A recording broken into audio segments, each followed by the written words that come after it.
Welcome to Blizzard Fire. We hope this video helps fire up your solution. In this video, I will explain how to merge queries in Excel.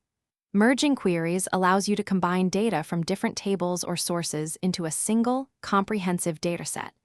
This is incredibly useful for analysis and reporting, saving you significant time and effort. We'll focus on using Power Query, a powerful tool built into Excel, to achieve seamless data integration. Let's dive in and see how it's done.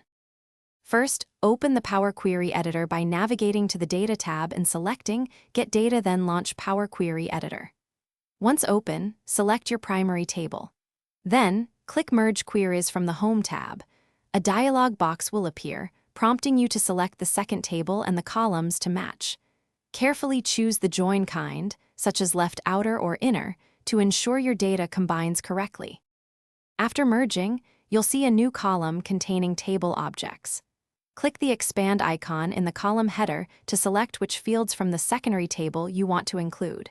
Deselect Use Original Column Name as prefix if you prefer cleaner column headers. Next, remove any columns you no longer need to keep your data tidy. Finally, apply filters or sort your data to prepare it for analysis in Excel. Once your merged data is refined, click Close and Load to bring it into an Excel worksheet.